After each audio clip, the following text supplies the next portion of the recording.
दोहतरे Sheena episode 4 8वां बाब। सर्दियां भी खत्म हो रही थी। मार्च के दिन थे मगर बर्फ अभी तक पिघली न थी। गांव की गलियां मिट्टी, कचरे और बर्फ से भरी हुई थी। बर्फ, गुबार और गोल अंगीठियों से निकली जाने वाली राख की वजह से काली हो चुकी थी। औरतें अपने घरों की झाड़ पोंछ और गद्दों और बिस्तरों को और कपड़ों की धुलाई और साफ सुथराई में मसरूफ हो गई थीं।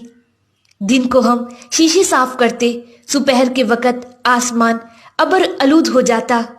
आधी रात को आसमानी बिजली कड़कती, बारिश आती और हमारे पूरे दिन की मेहनत पर पानी फिर जाता। ईद नौरोज के आने में कुछ ज्यादा दिन न रहते थे कि समझ की लाजमी फौजी तरबियत का दुरानिया खत्म हो गया। मैं सोचती कि मैं कायश की खुशकिस्मत तरीन लड़की हूँ। पूरी रगबत और इश्क के साथ सुबह से लेकर दोपहर तक घर में झाड़ू लगाती और सर से पांव तक सारे घर को धो डालती। मैं अपने आप से कहती, कोई बात नहीं, इसके बदले मेरे पास बेहतरीन ईदी है। मेरा शोहर मेरे पास है और हम इकट्ठे इस साफ सुथराई और ईद के इंतजामात से लुत्फ अंदोज होंगे। समझ आ गया और कामकाज की तलाश में सरगर्दा था। वो घर में कम ही मिलता। वो कोई अच्छा और मुनासिब काम ढूंढने के लिए रज़्म जाता रहता। एक रोज सुबह जब हम बीदार हुए और नाश्ता कर चुके तो मेरी सास ने हमारे कमरे का दरवाजा खटखटाया। सलामो अहवाल पुरसी के बाद दोनों बच्चों को एक एक कर लाई और कमरे में रखकर समझ से कहने लगी, मैं आज तुम्हारी बहन के घर जाना चाहती हूँ। शैला को कोई काम है। मैं चाहती हूँ कि इसका थोड़ा हाथ बटा डालूं। ये बच्चे तो बांध कर रख देते हैं, इनका ध्यान रखना। जाते हुए मुझसे कहने लगी, कदम, साथ वाला कमरा काफी गंदा हो गया है, वहां झाड़ू लगा देना और गर्द व गुबार भी साफ कर देना। समद लिबास पहनकर जाने के लिए आमादा हो चुका था। थोड़ी देर सोचकर कहने लगा, क्या तुम में इतनी हिम्मत है कि बच्चों की देखभाल भी करो और घर की सफाई सुथराई भी?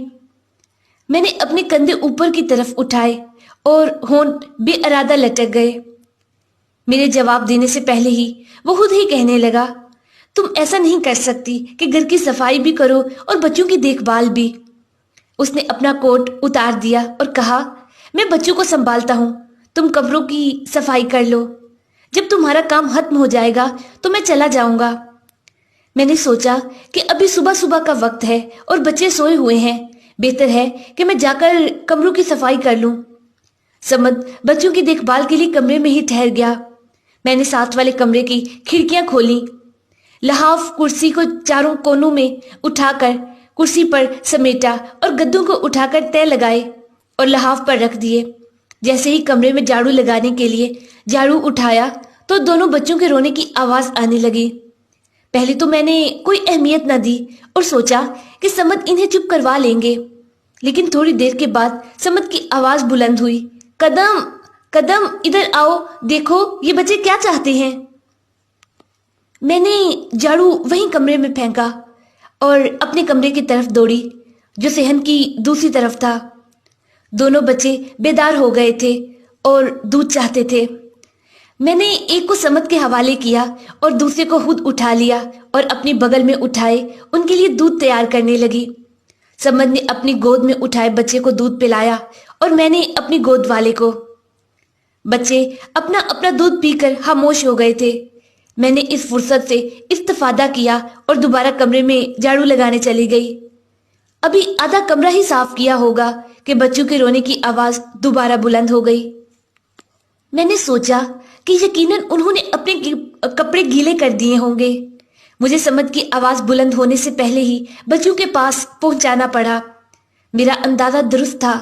दोनों बच्चों ने अपना अपना दूध पी लिया था और इस वजह से उन्होंने पजामे गीले कर दिए थे।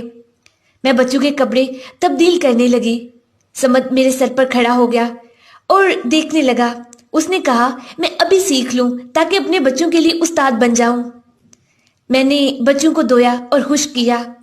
वो दूध पी चुके थे, लिहाजा मुझे थोड़ी तसल्ली हो गई कि अब कुछ देर आराम करेंगे और सो जाएंगे।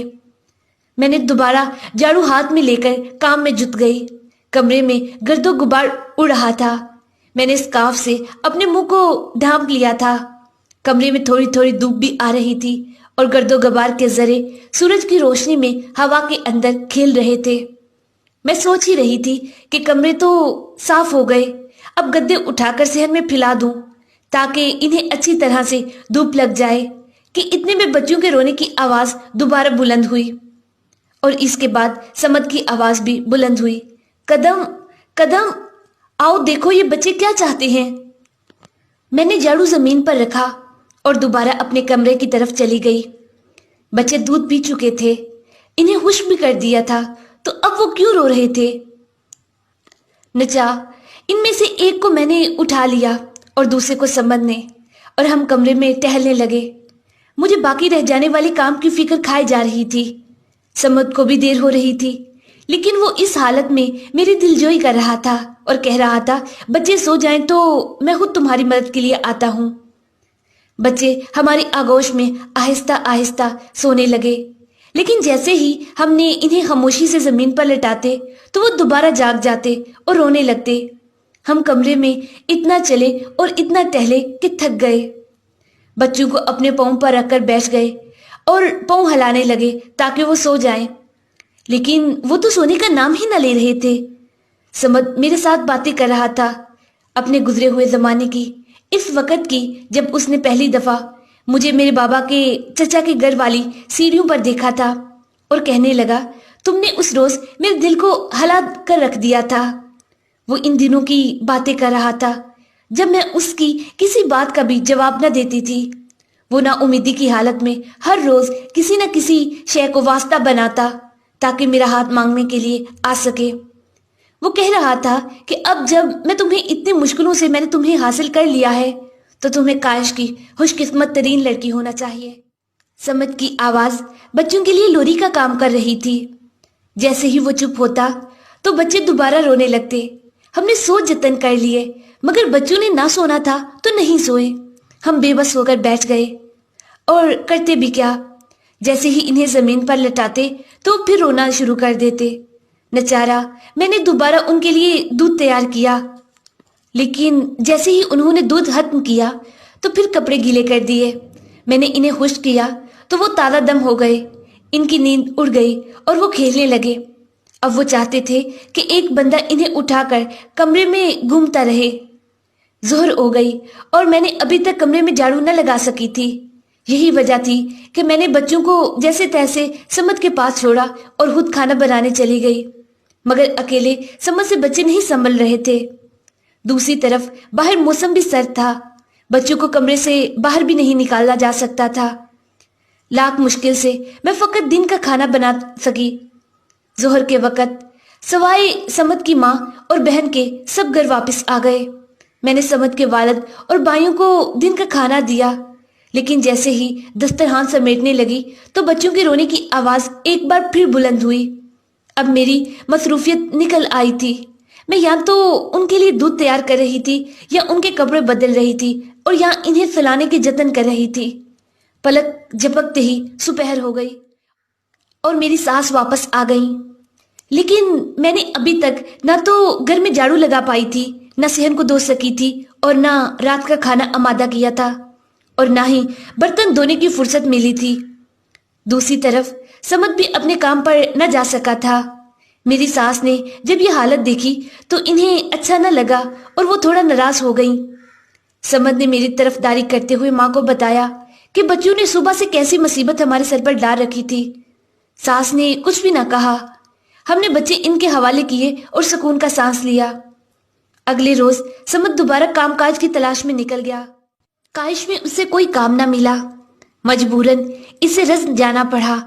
جب اس نے دیکھا کہ رزم میں بھی کام نہیں مل رہا تو اس نے اپنا بیگ باندھا اور تہران چلا گیا۔ چند دن بعد واپس آ گیا۔ اس نے بتایا تہران میں بہت اچھا کام مل گیا ہے، انہی دنوں کام شروع کرنا پڑے گا۔ میں تمہیں بتانے ہی کے لیے آیا ہوں۔ بری خبر یہ ہے کہ اس عید پر میں تمہارے پاس نہیں رہ سکوں گا، اور کوئی چارہ بھی نہیں تھا۔ میں بہت ناراض ہو گئی اور اعتراض کیا۔ میں نے इस साल ईद के लिए प्रोग्राम बनाकर रखा हुआ था। मेरा दिल नहीं चाहता कि तुम जाओ। समद मुझसे ज्यादा परेशान था। कोई चारा भी तो नहीं था। कब तक माँ बाप मेरा खर्चा उठाएंगे? अब मुझे शर्म आती है कि मैं अब उन पर मजीद बोझ नहीं बन सकता। मुझे अपना काम करना ही होगा। हमें अपनी रोजी रोटी खुद खानी चाहिए। समद चला गया और वो ईद जो हमारी शादी के बाद पहली ईद थी, मैंने तन्हा गुजारी। बहुत मुश्किल दिन थे। मैं हर रोज दिल गिरफ्तार सी होकर रोते हुए अपना सर सरहाने पर रख देती। हर रात ख्वाब में समद को देखती। जब मैं दूसरी दुल्हनों को देखती कि वो अपने शोहरों के साथ कंधे से कंधा मिलाए कभी इस घर और कभी उस घर जा रही हैं और ईदी ले रही हैं, तो मैं अपने आंसू को बहुत मुश्किल से जब्त कर पाती थी। अप्रैल का वक्त आ चुका था। हवा में शगुफे और फूलों की खुशबू रची बसी हुई थी। ऐसा लगता था कि खुदा के पास जितने भी सब्ज रंग था वो सारा इसने ऊपर से काश की जमीन पर फेंक दिया था। इस दिन मैं घर के काम में मशगूल थी कि समद के छोटे भाई मूसा ने गली से आवाज लगाई, समद भाई आ गए। मुझे समझ नहीं आ रही थी कि क्या करूं। नंगे पांव ही सेहन की सीढ़ियों को दो दो करके फैलांगती हुई नीचे आ गई। सेहन के वस्त्र में पड़े कपड़े टंगने वाले स्टैंड से एक कपड़ा उठाया और अपने सर पर रखा और गली में निकल आई। समद आ गया था और मुस्कुराते हुए मेरी तरफ जल्दी जल्दी बढ़ रहा था। इसके हाथ में 2 बड़े बैग थे। हम गली के दरमियान एक दूसरे के पास पहुंच गए। खड़े होकर एक दूसरे की आंखों में आंखें डाल दी। समद की आंखें भर आई थी। मैं भी रोने लगी थी। अचानक हम हंसने लगे। मुस्कुराहटों और आंसू गलत मलत हो चुके थे। हम एक दूसरे को सलाम कहना भूल गए थे। कंधे से कंधा मिलाकर चलते हुए सेहन में आ गए। जैसे ही अपने कमरे के सामने पहुंचे तो समद ने एक बैग मेरे हवाले करते हुए कहा, ये तुम्हारे लिए लाया हूं, इसे अपने कमरे में ले जाओ। घर वालों को समद की आमद का पता चल चुका था। सब इसके इस्तकबाल के लिए आए और सेहन में जमा हो गए। सलाम और अहवाल पुरसी के बाद हम सब मेरी सास के कमरे में चले गए। समद ने बैग जमीन पर रख दिया। सब लोग इकट्ठे बैठ गए और इसकी अहवाल पुरसी करने लगे। इसे प्लस्तर का काम मिल गया था और जेरे तामीर इमारत पर काम में मशगूल हो गया था। थोड़ी देर गुजरी तो उसने बैग खोला और वालिद, माँ, बहनों और भाइयों के लिए जो कुछ तोहफे तहाइफ लाया था वो उन सब में तकसीम कर दिए। वो मकन्ना और शाल से लेकर कुर्ती, शलवार, जूते और छतरी तक हर चीज ले आया था। कुबरा ने खिड़की से मेरा बैग देख लिया था। वो इसरार करने लगी कि कदम तुम भी अपने तोहफे ले आओ ताकि हम भी देख लें। मुझे शर्म आ रही थी। डरती थी कि समद कहीं कोई ऐसी चीज मेरे लिए ना ले आए हों जो उसके भाइयों को दिखाना मुनासिब ना लगे। मैंने कहा बाद में। मेरी नंद भी समझ गई और इसके बाद उसने इसरार न किया। जब हम अपने कमरे में गए तो समद ने इसरार किया कि मैं जल्दी से बैग खोलूं। सच्ची बात तो ये है कि इसने कोई कसर न छोड़ी थी। इसने मेरे लिए कुछ मकन्ने, आंचल और कमीजें खरीदी थी। इसके अलावा वो चादर, शलवार का कपड़ा, हत्ता कि कैंची, कपड़े सीने का सामान, साबुन और हेयर पिन तक खरीद लाया था। इतना सामान था कि बैग का ढक्कन भी मुश्किल से ही बंद हुआ था। मैंने कहा, ये सब क्या है? क्या तुम मक्का गए थे? उसने कहा, ये तुम्हारे शान शया नहीं है। मैं जानता हूँ कि तुम हमारे घर में कितनी जहमत करती हो। 10-12 बंदों के लिए घर के कामकाज करना आसान नहीं है। ये चीजें तो तुम्हारी रहमतों के मुकाबले में कुछ भी नहीं है। मैंने कहा, क्यों नहीं, बहुत ज्यादा हैं। वो हंसकर कहने लगा, पहला दिन जब मैं तेहरान में गया तो मैंने अपने आप से वादा किया था कि हर रोज तुम्हारे लिए एक चीज खरीदूंगा। इन सब चीजों के पीछे एक हकायत है। अब तुम बताओ कि तुम्हें इन सब चीजों में से कौन सी ज्यादा अच्छी लग रही है। इसने मेरे लिए जितनी भी चीजें खरीदी थी सारी ही बहुत अच्छी थी। मैं इसे ये नहीं बता सकती थी कि इनमें से सबसे बेहतर कौन सी है। मैंने कहा, सभी बहुत अच्छी हैं, तुम्हारा बहुत शुक्रिया। उसने इसरार किया, नहीं कदम जा, बताओ इनमें से कौन सी ज्यादा अच्छी लगती है। मैंने सब चीजों पर दोबारा नजर डाली। इंसाफ की बात तो ये है कि घर में पहनने वाली शलवारों के लिए इसने जो अनसिला कपड़ा खरीदा था वो वाकईन बहुत आला था। मैंने कहा, ये इन सबसे ज्यादा अच्छा है। समद होश होकर अपनी जगह से उठ खड़ा हुआ। तुम्हें पता है जब मैंने इन कपड़ों को खरीदा था तो क्या हालत थी मेरी मेरी उस दिन मेरा दिल तुम्हारे लिए बहुत बेचैन हो गया था। इन कपड़ों को मैंने हाफ इश्क व मोहब्बत से खरीदा है। इस दिन मैं तुम्हारे लिए इतना उदास था कि एक दफा तो दिल चाहा कि सब काम छोड़ छाड़ कर हर चीज को जहन से निकाल दूं और तुम्हारे पास आ जाऊं। उसके बाद उसने अपना सर नीचे कर लिया ताकि मैं उसकी सुर आंखों और उनमें आने वाले आंसू न देख सकूं। उसी रात से समद के वापस आने की खुशी में रिश्तेदारों की तरफ से दावतों का सिलसिला शुरू हो गया। जिन रिश्तेदारों को मालूम हो गया था कि समद वापस आ गया है वो हमारी दावत कर रहे थे। मेरी नंद शैला, शीरीजा, मेरी बहनें और भाभियां सभी। समद खुले दिल से सबकी दावतें कबूल कर रहा था। हम इन रिश्तेदारों और जानने वालों के घरों में रात देर तक बैठे रहते और बातें करते रहते, गप्पे लगाते और हंसते रहते। जब घर वापस आते तो समद मेरे सामने बैठ जाता और मुझसे बातें करते हुए कहता, इन दावतों की वजह से मैं तुम्हें ज्यादा देख नहीं पाता। तुम औरतों में चली जाती हो और मैं तुम्हें देख नहीं सकता। मेरा दिल तुम्हारे लिए बेचैन हो जाता है। ये चंद रोज जो मैं तुम्हारे सामने हूँ मुझे तुम्हारी ज्यादा कदर करनी चाहिए। बाद में जबकि मैं चला जाऊंगा तो मेरा दिल बहुत उदास हो जाएगा। इस चीज का गम रहेगा कि मैं तुम्हारे पास ज्यादा क्यों ना रहा और क्यों तुमसे ज्यादा बातें न की। ये खुशी एक हफ्ते से ज्यादा न रही। हफ्ते के आखिर में समझ चला गया। वो दोपहर के वक्त गया था। मैं रात तक अपने कमरे में पड़ी रही, सबकी नजरों से बचकर रोती रही। घर के कोने कोने को देखती तो उसकी याद सताने लगती।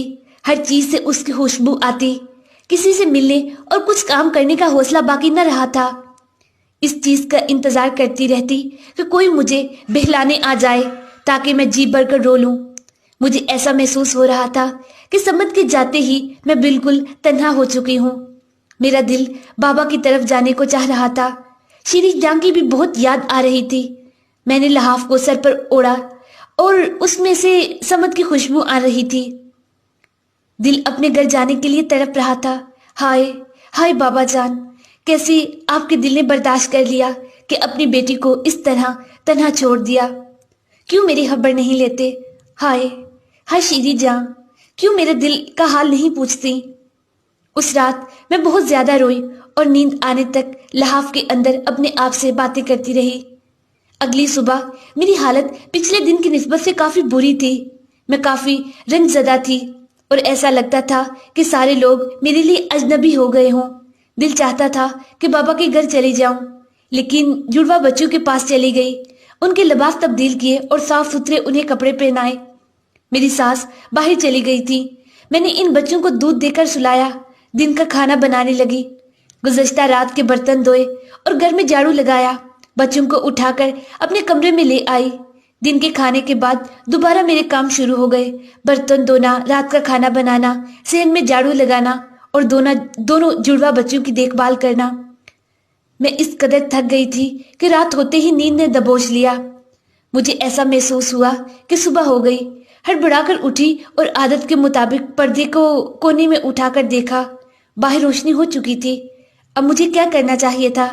रोटियां पक चुकी थी और तनूर बंद किया जा चुका था। मैं क्यों सोई रही? वक्त पर उठ क्यों न सकी? अब सास को क्या जवाब दूंगी? लाख सोचा, मगर अपने आप में इतना उलझ गई थी और इन बातों को सुनने का हौसला नहीं पा रही थी। इसलिए सर पर चादर ओढ़ी और चुपचाप जल्दी जल्दी बाबा के घर की तरफ चली गई। सहन में श्री जान को देखते ही मेरा ज़ब्त टूट गया। बाबा भी घर में ही थे। मुझे देखा तो पूछने लगे, क्या हुआ? किसी ने अजियत दी है क्या तुम्हें? किसी ने कुछ कहा? ऐसी क्या बात हो गई? क्यों रो रही हो? मैं कुछ भी बता ना सकी, बस मसलसल रोई जा रही थी। ऐसा लगता था कि ये घर मुझे पुरानी बातें याद दिला रहा है। गुजरे हुए दिनों को याद करके मेरा दिल परेशान हो रहा था। कोई मेरा दर्द को जानने वाला नहीं था।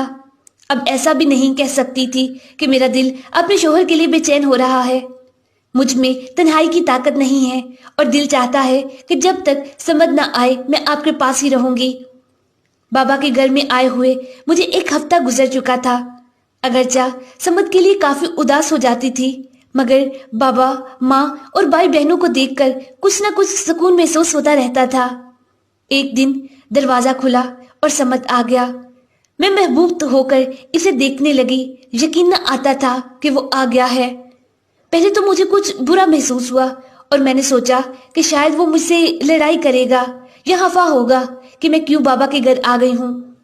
लेकिन वो हमेशा की तरह था, हंस रहा था और मसलसल मेरा हाल पूछ रहा था, अपनी उदासी का बता रहा था और कह रहा था कि इस अरसा में उसका दिल मेरे लिए कैसे तड़प रहा था, और कह रहा था कि मैं महसूस कर रहा हूँ कि खुदा न खास्ता कोई बुरा हादसा ना हो गया हो कि जिसकी वजह से मेरा दिल इतना परेशान है और हर रात को बुरे बुरे ख्वाब आ रहे हैं।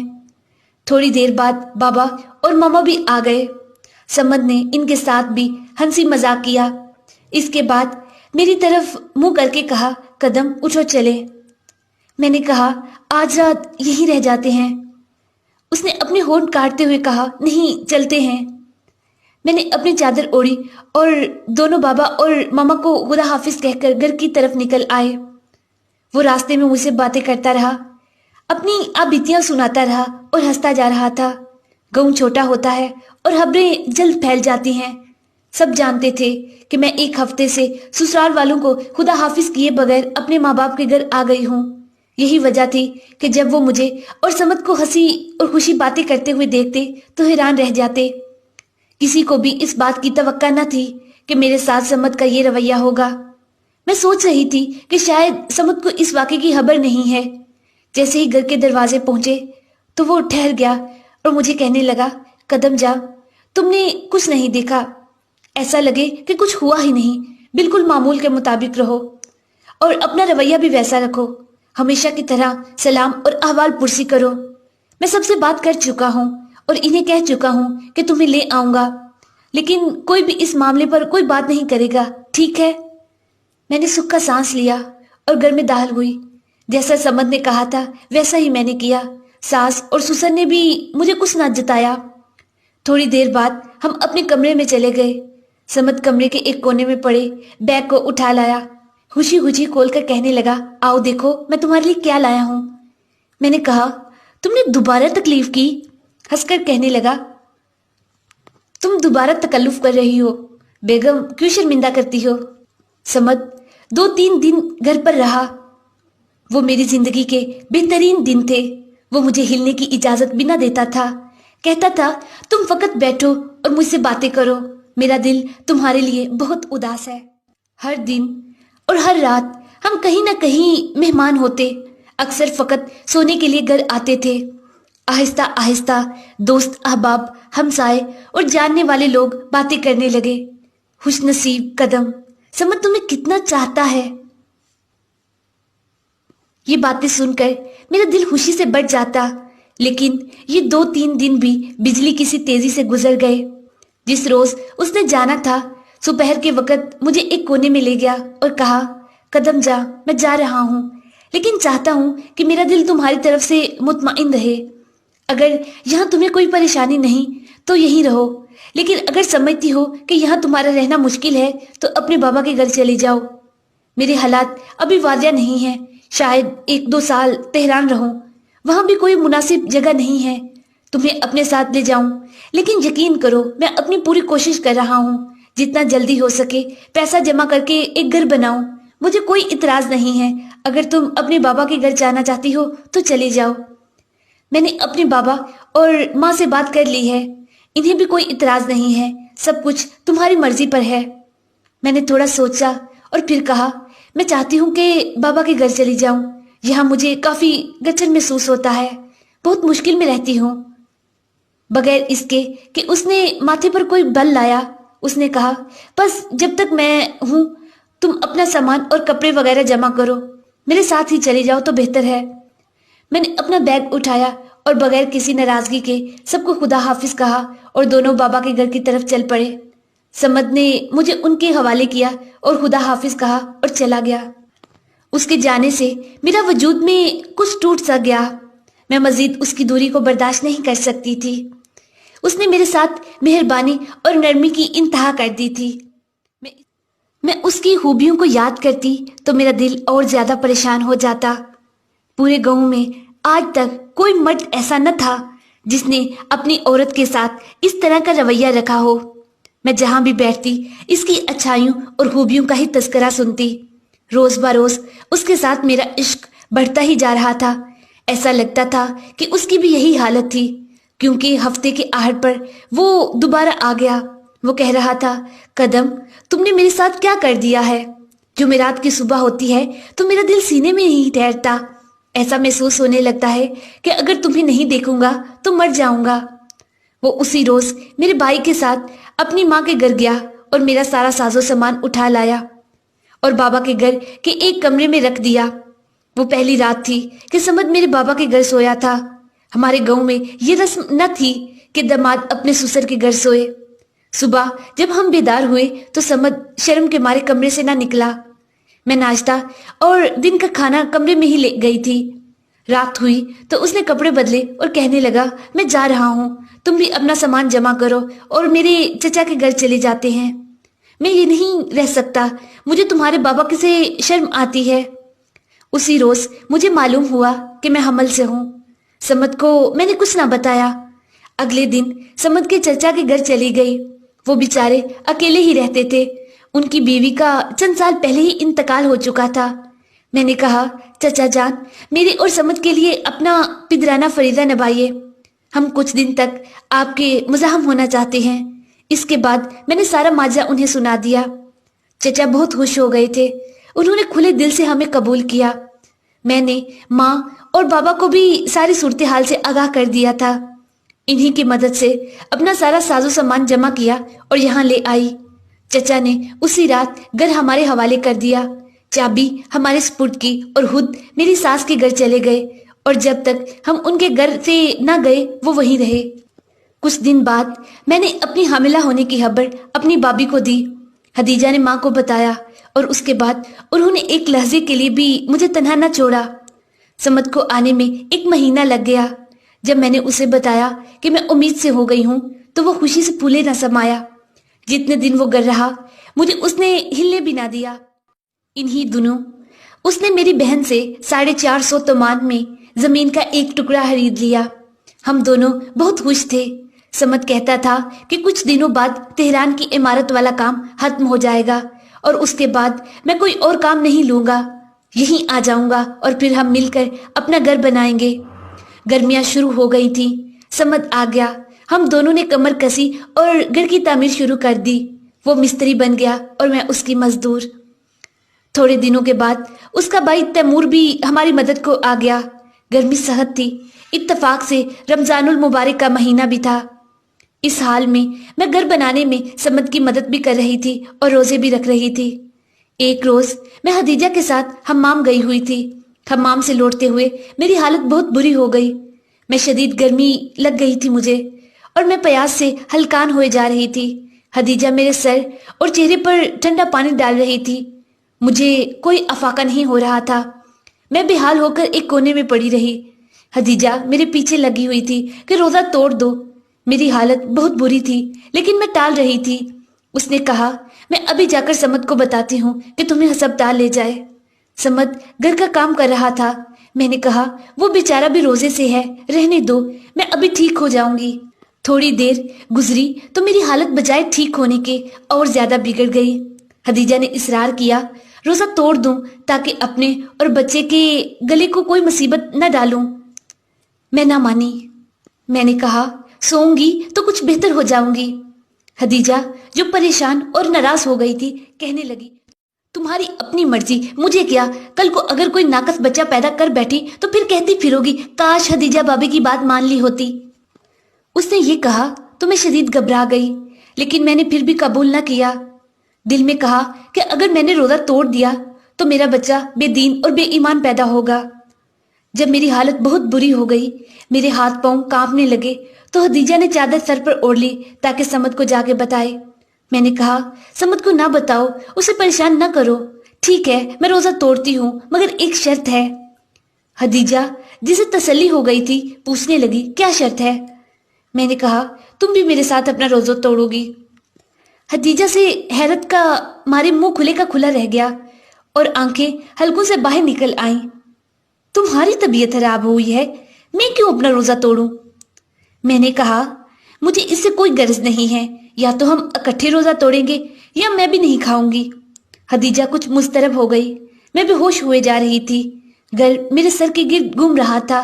सारा बदन ठंडा पड़ चुका था और कांप रहा था। वो भाग कर गई और 2 अंडे तोड़कर देसी घी में नीम तलकर लाई और साथ रोटी और सलाद भी ले आई। अंडे की खुशबू से मेरी नाक में गई तो मेरे हाथ पांव बेहोश हो गए और दिल कमजोर पड़ गया। उसने एक लुकमा मेरे मुंह के सामने किया। मैंने अपना मुंह पीछे कर खींच लिया। नहीं, पहले तुम खाओ। हदीजा गुस्से में आ गई और चिल्ला के कहने लगी, ये क्या बेवकूफ हो, हामिला तुम हो, मरी तुम जा रही हो और रोजा मैं तोड़ूं? मैं रोने लगी। हदीजा मेरी जान, तुम्हें खुदा का वास्ता मेरी हाथ तर खा लो। हदीजा ने अचानक लुकमा अपने मुंह में रख लिया और कहा, अब आराम आ गया तुम्हें, अब खा लोगी। मेरे हाथ पांव लरस रहे थे। हदीजा को खाते हुए देखा तो मैं भी शेर हो गई। रोटी का एक टुकड़ा उठाया और उस पर अंडा रखा और पहला लुकमा खा लिया। उसके बाद लुकमे लुकमे बना बना कर खाने लगी। जब खूब सैर हो चुकी तो मेरे हाथ पांव में जान आ गई। मैंने हदीजा की तरफ देखा, उसने भी मेरी तरफ देखा। हमारे होंठ अंडे की चर्बी से चमक रहे थे। मैंने कहा, अब अगर किसी ने हमें देख लिया तो यही समझेगा कि हमने रोजा तोड़ दिया है। पहले हदीजा ने और उसके बाद मैंने अपने होंठ चादर के कोने से साफ किए, लेकिन जितना होंठ को रगड़ते इनकी सुर्खी और ज्यादा चमकने और ज्यादा होती जाई। कोई चारा भी तो न था। दीवार से थोड़ी सी गाची उतारी और अपने होंठ पर लगाई। इसके बाद चादर से साफ कर दिया। ये अच्छा ख्याल था, किसी को पता भी न चला और हम रोजा तोड़ चुकी थी।